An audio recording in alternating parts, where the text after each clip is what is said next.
Welcome to our podcast, Chat in the Commons, where we have untamed conversations about the state of being a woman in the world. I'm Elle Kamihira. I'm a documentary producer and podcast host. I'm Natalie Blundell. I'm in the corporate world and also the founder of a nonprofit women's support network.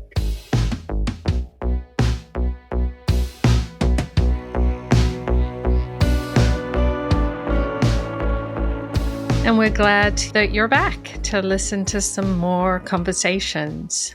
We've been talking about that we want to get off male violence at some point and get to more positive or optimistic subject matter, but this episode is not that. So we promise in the future episodes will absolutely be lighter and brighter, but we're still focusing on some of these issues. Yes, it's, I think, important to dive a little deeper into each of them. So last episode we had talked about the different types of domestic abuse and violence and men's power over women. And we did bring up coercive control. I feel it's a term that is more well known than it used to be, that it's not a surprising concept. But we want to look and see where we are with the use of the term and also just the theory of coercive and controlling behavior. Yeah, there's so much to talk about because it is such a relatively new concept. And I'd like to give a little bit of background for like where we're speaking from on this subject matter. We've both been involved in the coercive control movement, for lack of a better term, but there is a history to this movement and people who conceptualized it and so forth. And I just think it would be interesting to sort of give people a little bit of a view into some of that. Sure. I mean, why did we even need to have a term created? Why? Yeah.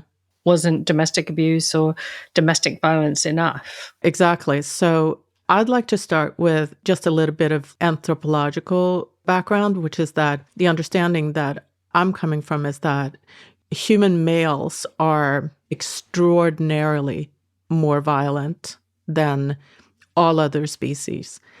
But it is also important to talk about that human violence, there are two forms. And anthropologist Richard Wrangham writes about this in his book, The Goodness Paradox.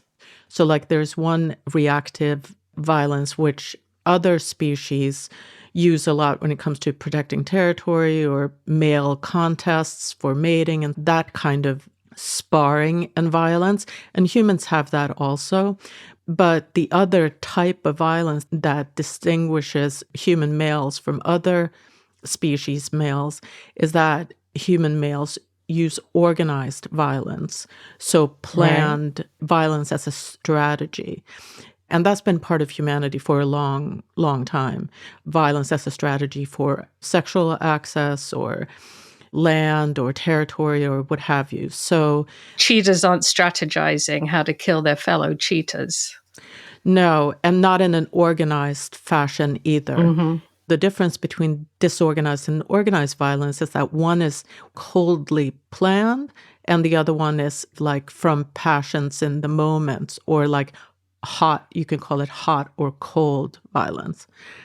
Moving on from that concept, so we don't have to get in the weeds about like how this strategic violence rose towards women, but we can say patriarchy and this organized male violence go hand in hand, that where there is militarism or organized male violence, there's patriarchy. And where there's patriarchy, there's organized male violence. And patriarchy is a system and is a strategy that's universal at this point. The best definition of patriarchy I know is Carol Christ's definition, and I'm going to read it now. Patriarchy is a system of male dominance rooted in the ethos of war, which legitimates violence sanctified by religious symbols, in which men dominate women through the control of female sexuality, with the intent of passing property to male heirs, and in which men who are heroes of war are told to kill men and are permitted to rape women, to seize land and treasures, to exploit resources and to own or otherwise dominate conquered people. That's the most complete and concise definition of patriarchy I know.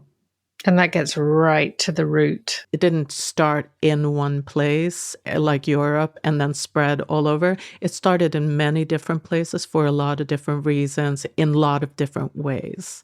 And the use of patriarchal violence or male violence was very much to control women. You were allowed, it was okay and acceptable to beat your wife as long as the rod or the stick had a circumference no bigger than like the girth of the base of the man's right thumb. All right. So and it's sanctioned abuse. Yeah. Exactly. That's how the term, even the rule of thumb, came into play that we still use today. And because as long as he hit her with that size rod or stick, everything was fine. So patriarchy is, for all that we know, is a fairly new social order. Like in the last, 10,000 years, 6,000 years. It's hard to, depending on where you're talking about. Use of violence against women, that's just been part of the strategy since the beginning. So they had this brute force, really, of being violent. So why did that stop? Or shift? Perhaps shift is a better word. Yeah, and obviously these things didn't happen overnight or even over a short period of time. It happened over like hundreds of years, this shift that we're talking about. We don't have to get into the weeds about like how romantic love arose or how marriage rose or those kinds of things. But over time, it became less acceptable to use violence against women. All over the world, men still abuse and physically assault their women partners still. So it's not like it's gone out of style or anything. We have laws against it now. It became less and less tolerable in society, and society would clamp down on and punish men who hurt or let alone killed their wives. Yeah, it had to be more covert. It had to shift into, really evolve into a more harder to detect, perhaps, way of abusing or having control over their woman. And developed a lot of clever strategies to gain control of a woman for the purposes of having a long-term relationship in which he remained in control. I think that concept of coercive and controlling behaviors stemmed out of second wave feminism in the 1970s. That's when those feminist thinkers were really trying to define it. They knew what was happening. They could see the patterns. And there were a group, including Susan Schechter and Ann Jones, who ended up eventually coining that term in their book in the early 90s, When Love Goes Wrong. I have a clip of Susan Schechter speaking in 1994 about coercive control, like using that term. That's when it first married those two words. Named it, yeah. Named it, yeah. That then was monumental. You also know that battering often includes far more than a physical assault. Exercising what we call a pattern of coercive control, the batterer may stalk his victim, destroy her property, threaten to kill her, their children, or himself, or control her access to friends and family, medical care, work, and money. The power of the batterer over the victim lies in his decision to use coercion and terror, violence, or the threat of violence to get his way. Yeah, and I think it came out of a frustration because the domestic violence movement was started in the 70s or so by, like you said, the second wavers and others. But so 20 years hence, people had started to understand that just helping women get away from the physical abuse wasn't doing it. I knew Evan Stark when he was alive. He just passed away about a year ago, but I interviewed him some years ago. Evan Stark wrote the book, Coercive Control, and is kind of the most famous for it, I guess, Sure. even though there were so many others that contributed, defining it and explaining what it was and kind of diving into the concept. I interviewed him in, I think it was 2011, and he talks about how the domestic violence movement kind of stalled out because they were focusing on the wrong thing. So the data I presented to illustrate how the domestic violence revolution is stalled, that virtually none of the men who commit these crimes are going to jail for any significant time, is a direct consequence of the fact that we view the domestic violence assault as a discrete episode and measure its seriousness by injury. Now, for women and for the children who witness this violence, these assaults, which extend on the average somewhere between 5 and 7 years, which is the average duration of an abusive relationship, these assaults create a cumulative sense of physical entrapment, of physical oppression and fear. But the police officer or the doctor is responding only to the incident. When a woman comes into the emergency room hysterical and all that's happened is she's been pushed or shoved and has a minor scratch, the doctor assumes that there's something wrong with her rather than that there's a history, an accumulated history of oppression that explains this reaction. This discovery that we've made about the nature of coercive control is that the vast majority of these tactics are neither against the law nor actually recognized as part of our understanding or our response to domestic violence. This is kind of like the early days of coercive control, where people were just defining it, just naming it, just exploring what this behavior was and what to call it. You know, you had, like you said, those two, Ann Jones and Susan Schechter, but then you have Don Hennessy and of course, Evan Stark. And now, you know, even later, you have Jess Hill, who wrote the book, See What You Made Me Do, Australian journalist, a brilliant book. And then No Visible Bruises by Rachel Louise Snyder here in the U.S., which is also, you know, fantastic very important. Book. Yeah, fantastic book. Fantastic book. But I wanted to dive into a little bit Don Hennessy's work. So Don Hennessy was an Irish man who was part of a pilot program called the National Domestic Violence Intervention Agency in the 1990s in Ireland. And he wrote a book about it called How He Gets Into Her Head. And there's so many interesting observations in this. So what they did was they set up this pilot program in Ireland, and they invited women and men who were in abusive relationships, so-called. I can't imagine that dynamic, but okay. Yeah, but some of the things that he observed are just so interesting because it's kind of like an eyewitness account of what he was seeing without having all the like jargon that we now use.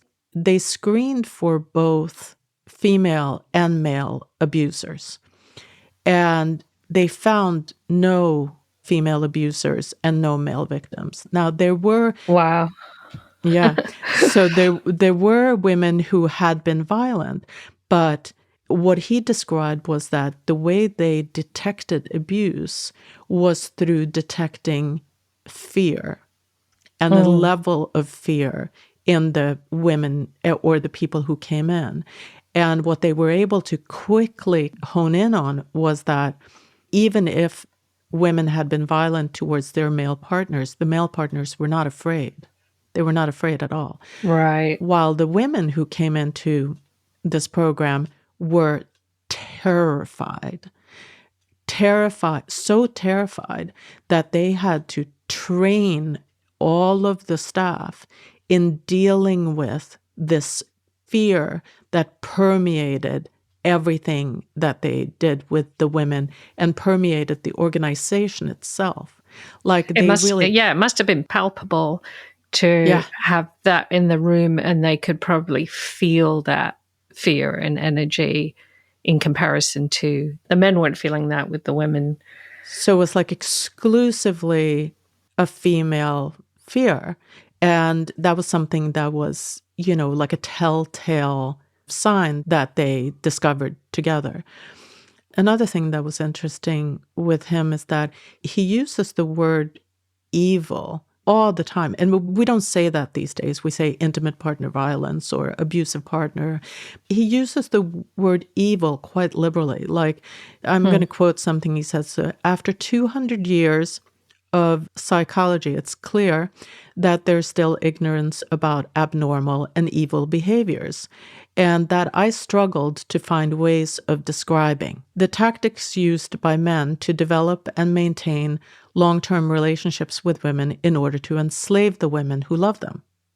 And that's what he saw, that a lot of evil tactics with an intention to ensnare women into long-term abuse. And the other thing that he also observed, which I thought was really important, was that the lack and weaknesses of community response were heavily exploited by the abusers. The abuser was very happy about the kind of disjointed and lame responses to his abuse. Yeah. Both he and the victim knew full well that the community was not likely to help her. And that became sort of part of his playbook. Sure. Yeah. Sure. There's an almost entitlement woven into that, and a brazenness that there'll be no consequence. And of course, like, we know this is still the case. Sadly so, yeah. Yeah. There's a good effort to pretend like there's a consequence if they do it, but in reality, there is no consequence. So then he goes on, they talk to like hundreds of couples, and they would see both man and woman. And so he really got to study not just what the victim said and reported on, but what the perpetrator also said in defense of their actions and whatever. And so what he got from studying so many abusive relationships was that there was an absolute playbook. Like, there was an infinite variety of different women who got caught up in this. Strong, weak, warm, cold, ambitious, not ambitious. Like, every kind of woman got caught up in this. But the abuser's character and the abuser's playbook stayed identical, stayed the same. 100%. I do believe there's some kind of blueprint. It almost feels like their DNA. So I'm a trained domestic abuse counselor. I handled a 24-hour crisis line. I had like the night shift, and I did that for a year. And I also ran a support group. So I heard stories, completely different women from different areas come and speak about the behaviors and how they read this text. They would show me a text, or they would show me an email, or repeat it. And the woman next to me, that's exactly the same wording as my ex-husband says to me. It's almost like there's something genetic in abusive men. I think until we start looking at that, we're going to be stalled. It's going to be stalled. It is in that, what we call the abuser's playbook, that we will find the sort of answer to the problem. You know?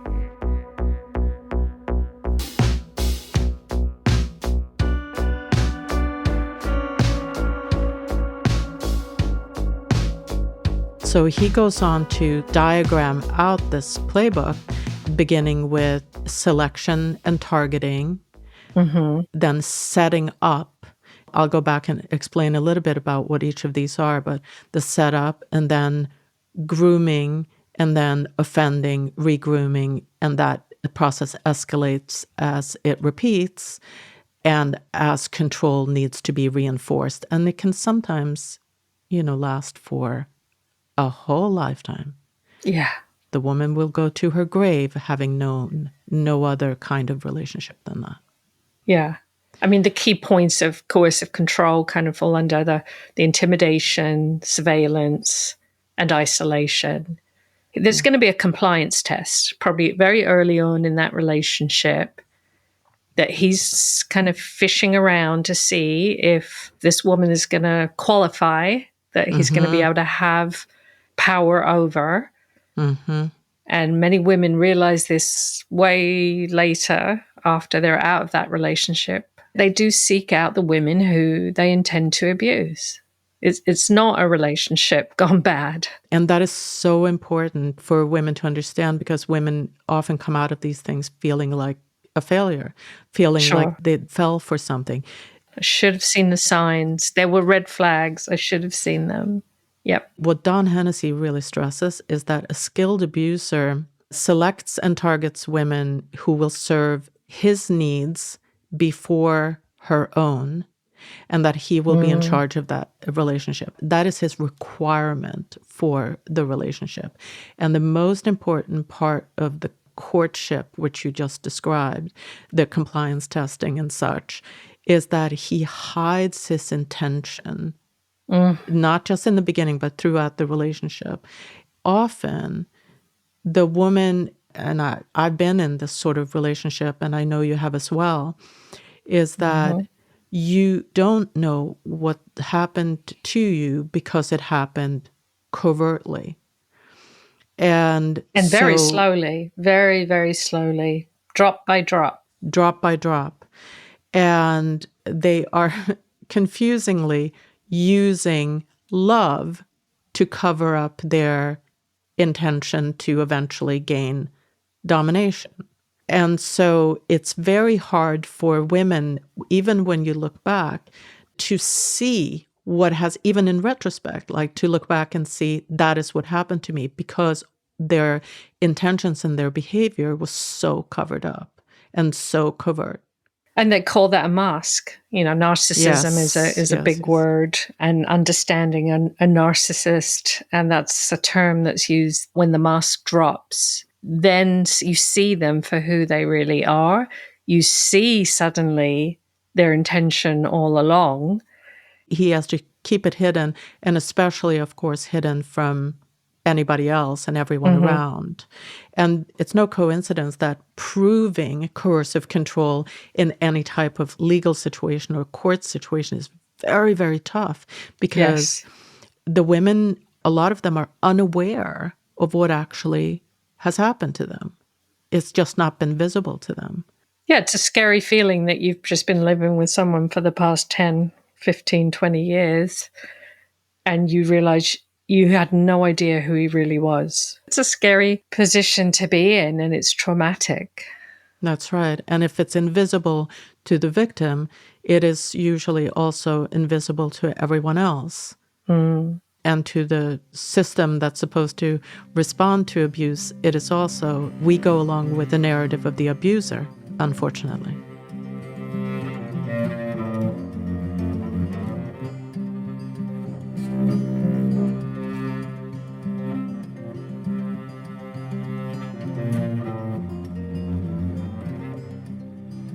I was actually curious about the etymology of the word manipulation, because that's obviously their biggest strategy, is manipulating the woman to control her.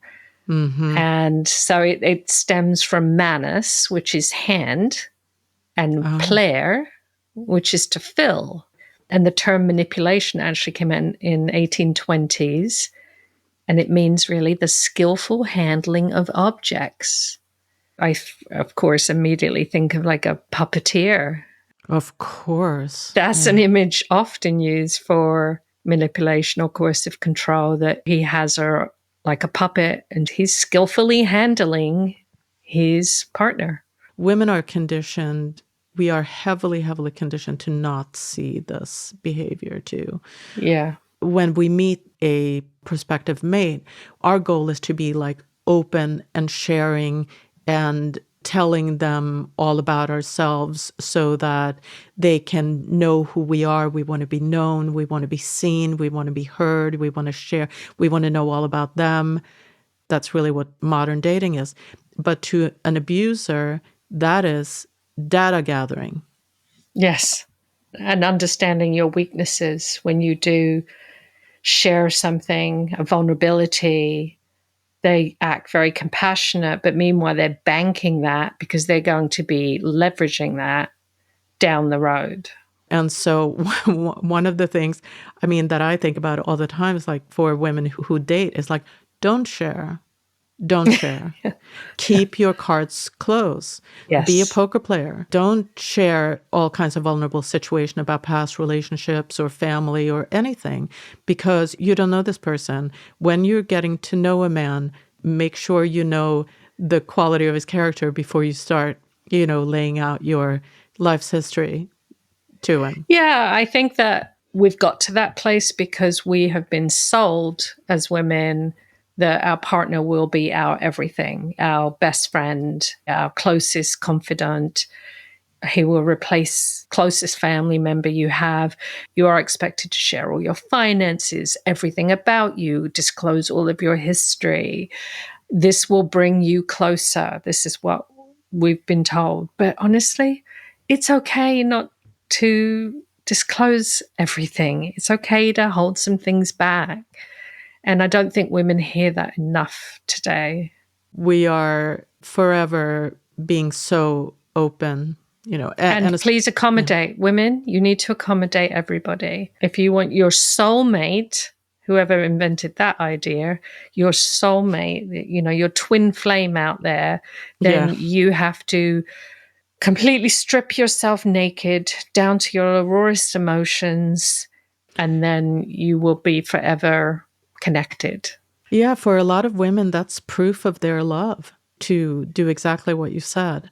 A lot of women would be served by holding on to all of that much longer than we do and just proceed with caution. I know people are now talking about the 3-month rule or the 6-month rule in dating and so forth, that people obviously present their best self in the first 3 months, but then things kind of fall apart. And so I think it's good to keep those time periods in mind. Wait for people to reveal themselves before you reveal all of yourself. Right. And give up the term falling in love. No, you should be crawling in love. We romanticize falling in love. Yes. At our peril, Yes. Yeah.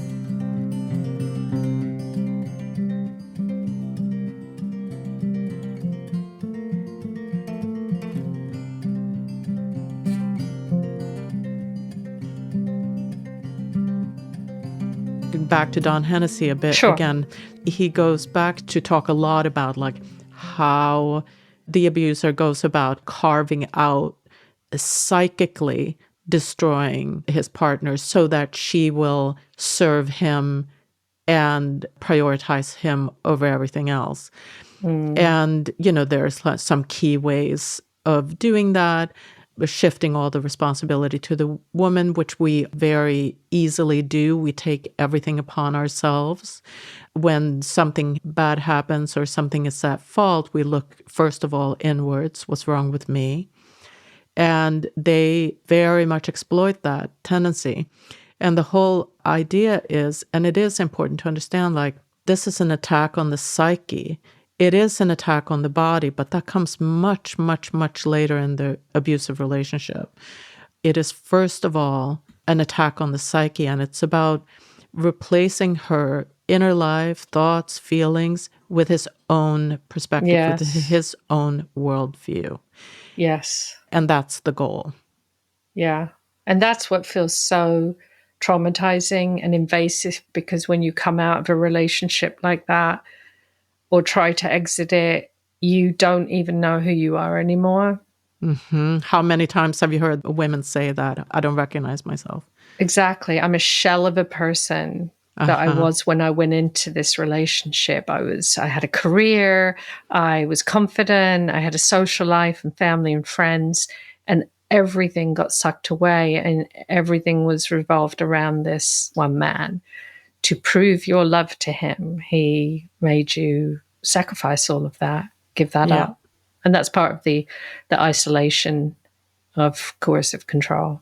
He will systematically identify and undermine what you value about yourself. The things that you value and that you feel good about, that's part of your self-esteem or your self-concept.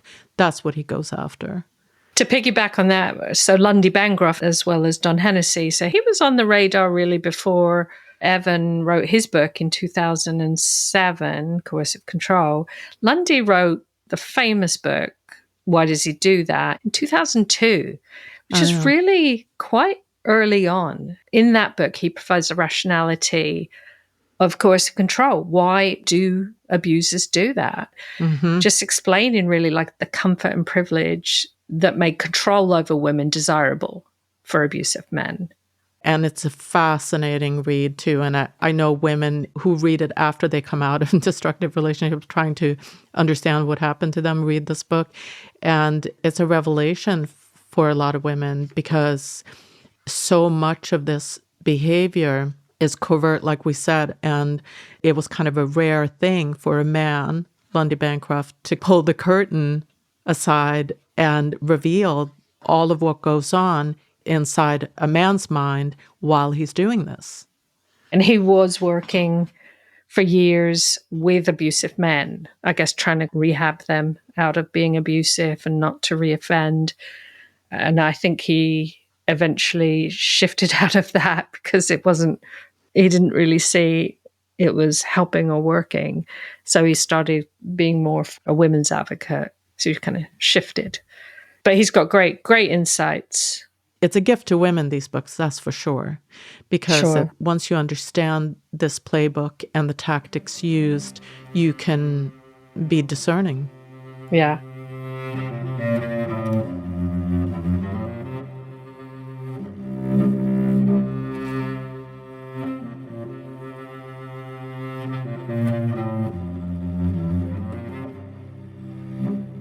So today, do you think that coercive control, the term, is loosely thrown around to just describe any type of control?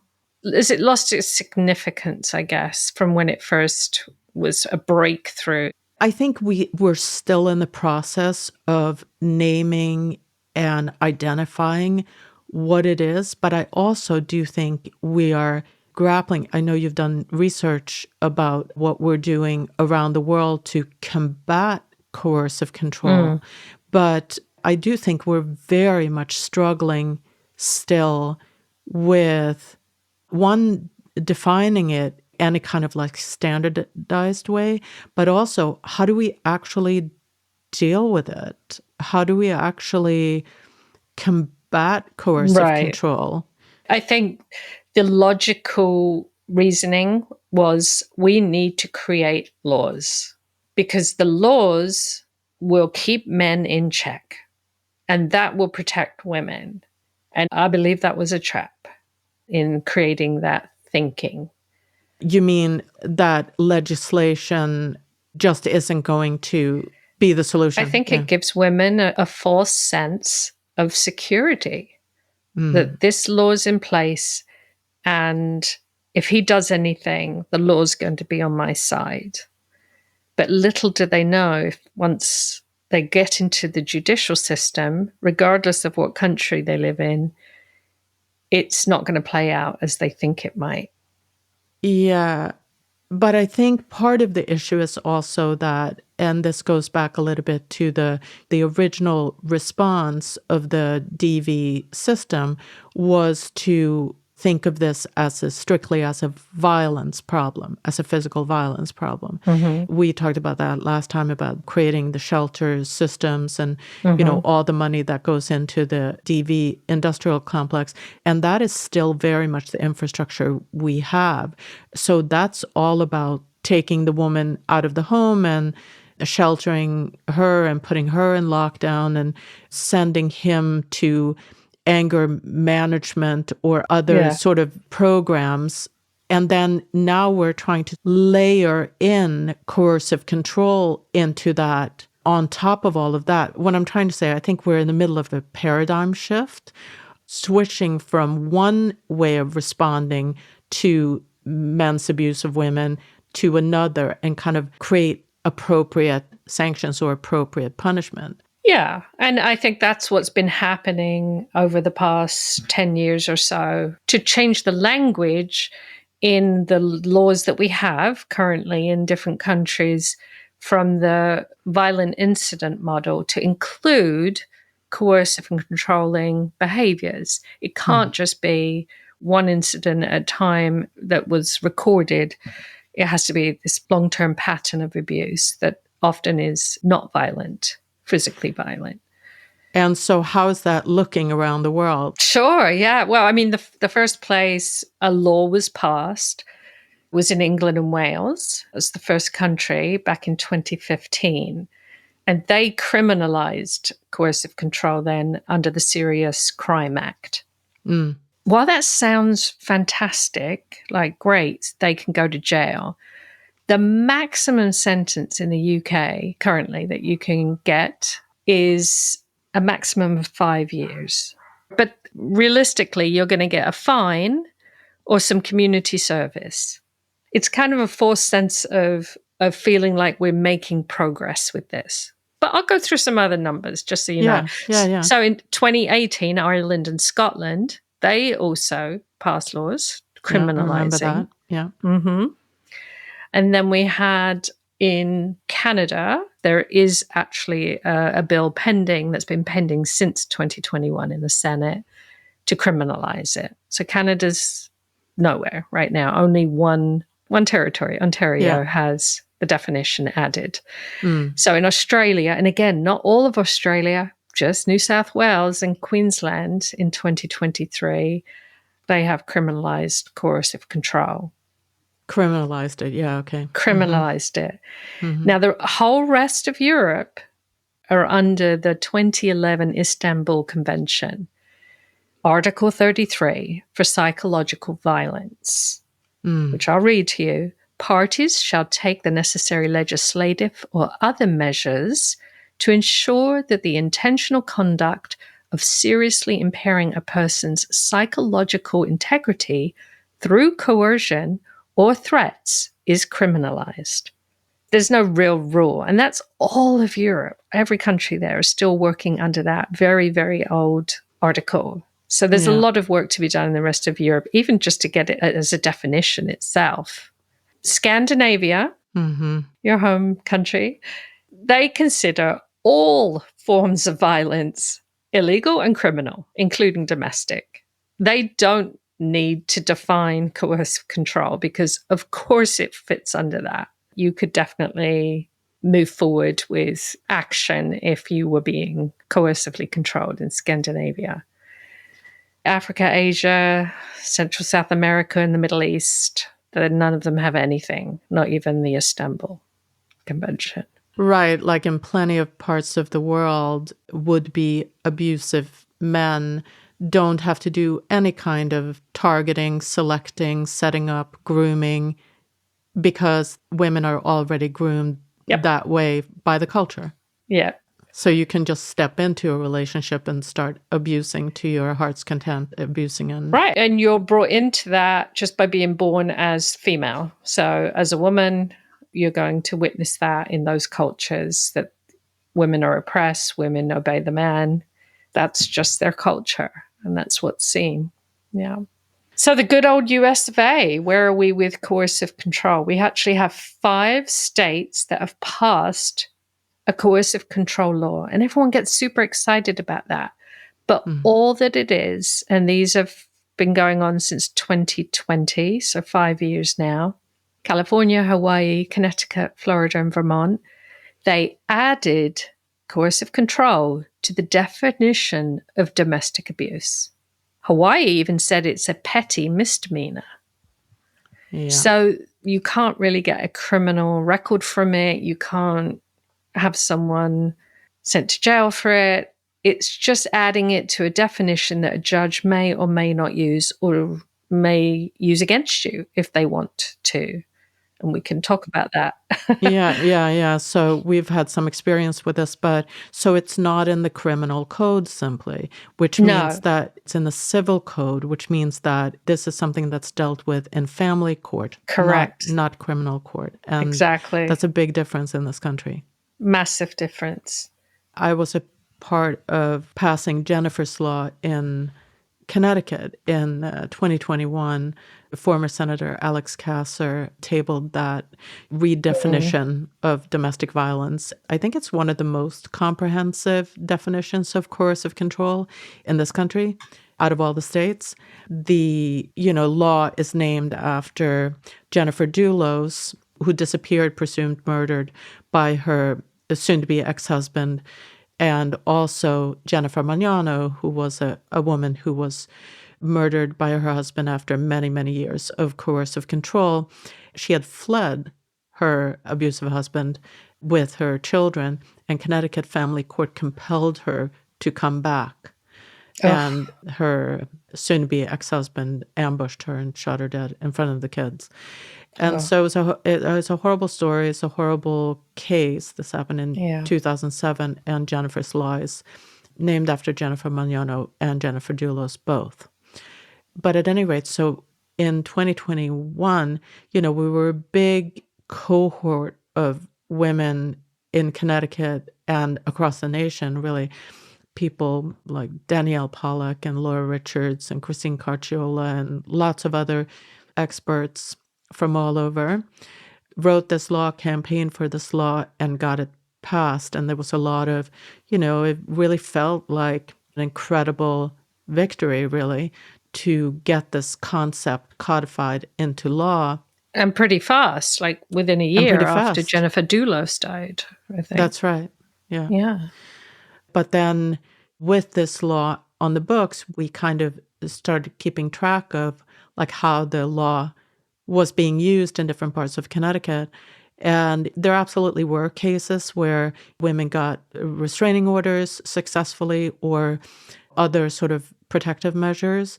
But then we also saw another disturbing trend, which I actually happened to land smack in the middle of because I've been covering, actually, Natalie and I both were together on this project, kind of long-form documentary project. We've been following this woman, Karen Reardon. It's the Ambrose v. Reardon case in Connecticut, and it's a very, very dramatic story. I don't want to go into too much of the detail, but she had been a stay-at-home mother. He was a sort of an absentee father, and he got custody of the children, claiming that she was mentally ill and abusive and crazy. And so he got custody of the children who were in their early teens when this happened. They've been in and out of court ever since, Karen trying to fight to get the children back or to get access to the children. He cut off all contact. And it's just been a very dramatic, very, very messy case that went straight through the pandemic and everything else. So we've been covering this case, but at some stage, the teens escaped from their dad and went to their mother's house, and she gave them safe haven.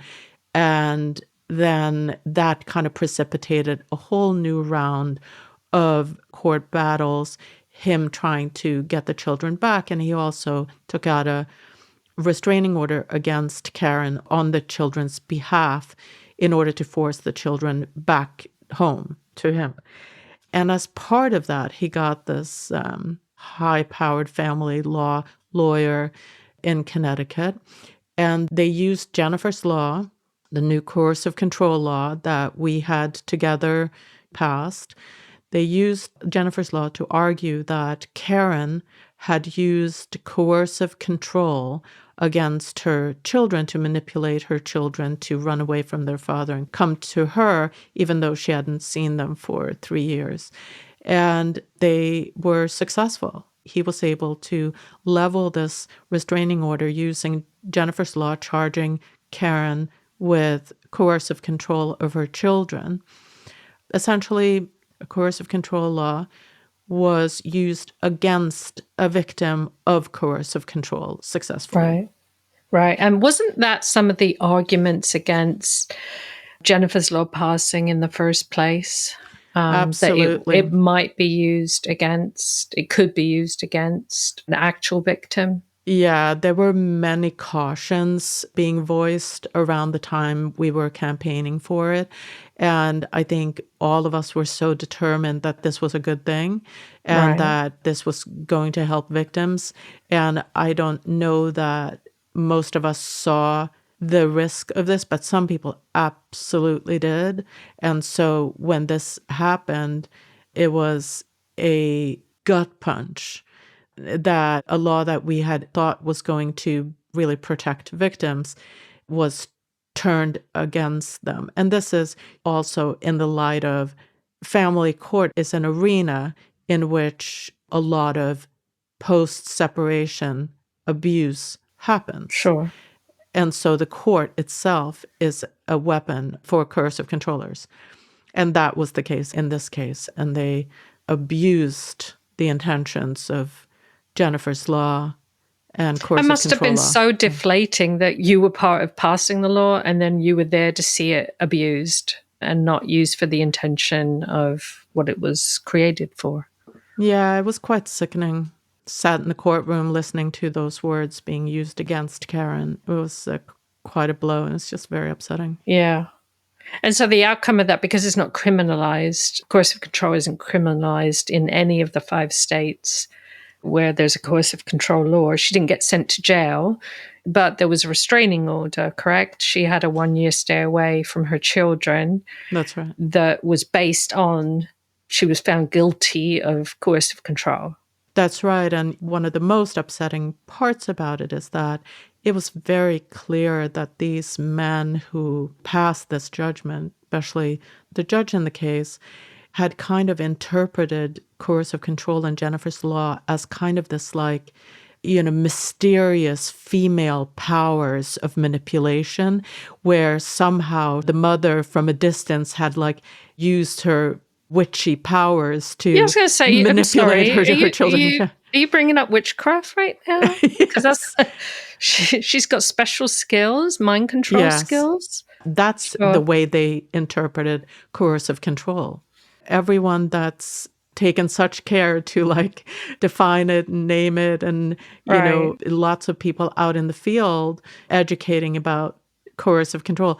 And you could argue also that there is so many sort of people educating about coercive control that may not know as much as they ought to. So there are a lot of casual use of coercive control and term coercive control that it is getting confused a lot. Right. That was point of my question. Is it, right, just being flippantly labeled coercive control when it's not really what it is? Yeah. Is that diluting it? Is it not helping New York and South Carolina have laws pending to criminalize coercive control? They're the only 2 states that do.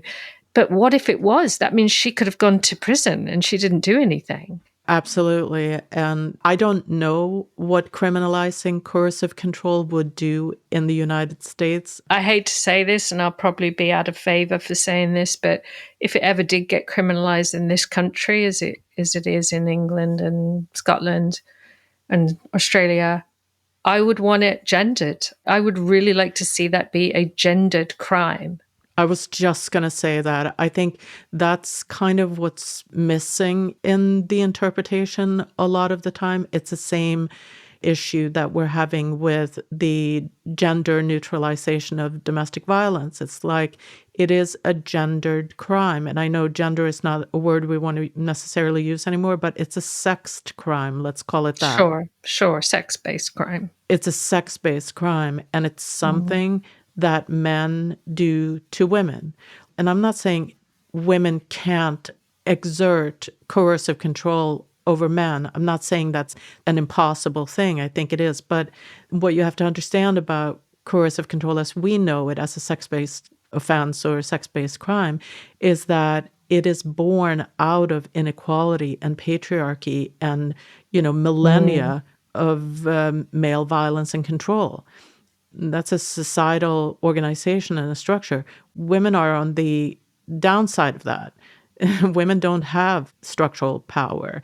there is no such thing as a female tyranny. You know what I mean? So, so No. yeah. So, But we've been trained, we all have to say and neutralize it and say it can happen to men. You know, women That's can be right. perpetrators. And most commonly, women are perpetrators when they're defending themselves against an abuser. And that's when women kill That's right. most of the time.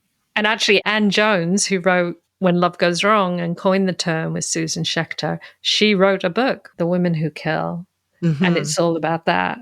Evan Stark talks about that also, actually. We can play another clip about that. I'm so glad you brought that up, because when domestic violence became criminalized, it actually reduced the deaths of men, not women. It's really strange. But what has happened since we opened the first shelters and introduced mandatory arrest and made all the other reforms that we've talked about is that the killing of men by female partners has dropped dramatically. The reason for this appears to be that women kill abusive partners in situations where they feel they have no options, where they feel their lives or the lives of their children are threatened. Whereas abusive men tend to kill the women they're victimizing primarily in situations where they believe the women are about to leave them or, in fact, have left them. So by providing alternatives for women, we've increased their short-run safety. We've protected them from that particular assault and probably saved hundreds of thousands, if not several million lives in doing that. But by not providing the kinds of long-term support and protections, we've made them, in some strange sense, even more vulnerable to homicide in the long run. This suggests that many of our efforts have protected men, the abusive men, who we set out to hold accountable, much more effectively than they have protected the victims of violence.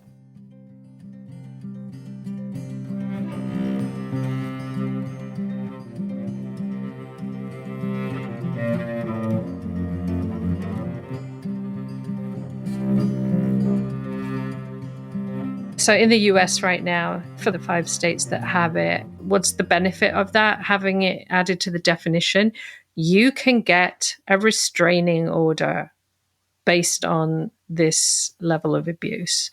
And we know a restraining order is only as good as the piece of paper it's written on. An abuser, if he really wants to have that ultimate control and harm you, he's not going to care about a piece of paper. Abusers aren't scared of prosecution. They're not scared of the law. They're not scared of the sort of domestic violence response system or the community of response. They don't care. Mm-hmm. They don't care. They feel entitled beyond all of that. And many feel above the law. Many feel Very above the much. law. Yeah. They can outsmart the law. Right. And also, bottom line, they don't think they're doing anything wrong. They think they have the right to do what they do. So what do we do? You know, where are we now? We have this problem, an issue. Obviously, legislation isn't going to solve it.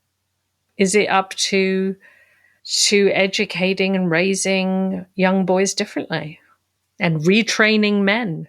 I think a lot of it is work that men need to do about masculine culture and masculinities. I absolutely do. There's been a massive push over the past, 30 years for fatherhood, promoting fatherhood, having them be more involved, having them there in the birthing room all the way through to be stay-at-home fathers. So, I mean, there's definitely been a culture shift the past 3 or 4 decades. Yeah, and I think that's a good thing. It's a good development, absolutely. I don't know who said this, but culture change is slow. We're impatient. We want the culture to be changed right now, but I don't think it happens that way. I think it's just like a slogging process. Yeah, and I think one thing that it got trendy for a little while over the past 10 years was the focus on emotional intelligence. So whether that's personally or in business, EQ is now acceptable. And it falls under self-awareness, self-regulation, practicing empathy, practice active listening.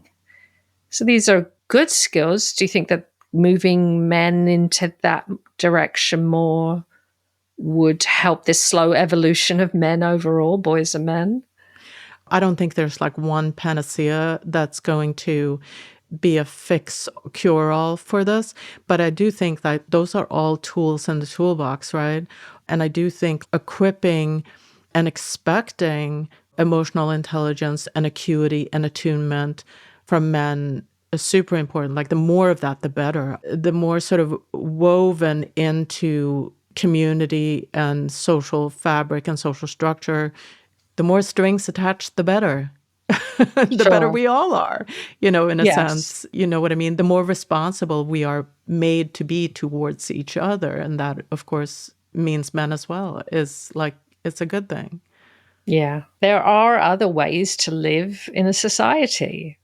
If there was a time before this brutal, hierarchical, unequal system, if there was a time before, there can be a time after. I truly believe that there will be a time after. There will be a post-patriarchy.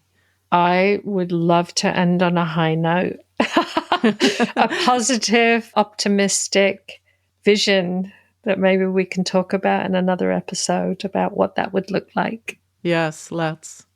So we'll sign off for now and see you on the next one. I'll meet you in the comments next time.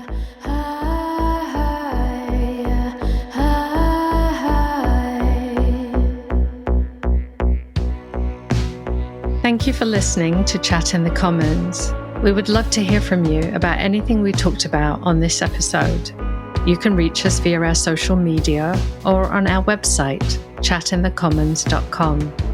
You can also find links to all the resources mentioned in this episode in the show notes. If you like what we're doing here, please let your friends know. And the best way to support our work is to give us a 5-star rating and positive review on your podcast app. Chat in the Commons is produced by me, Natalie Blundell, and Elle Kamihira. Audio engineering by Jason Sheesley at Abridged Audio. Artwork by Reda Tomingas. Music by Moushumi. You've got no conscience.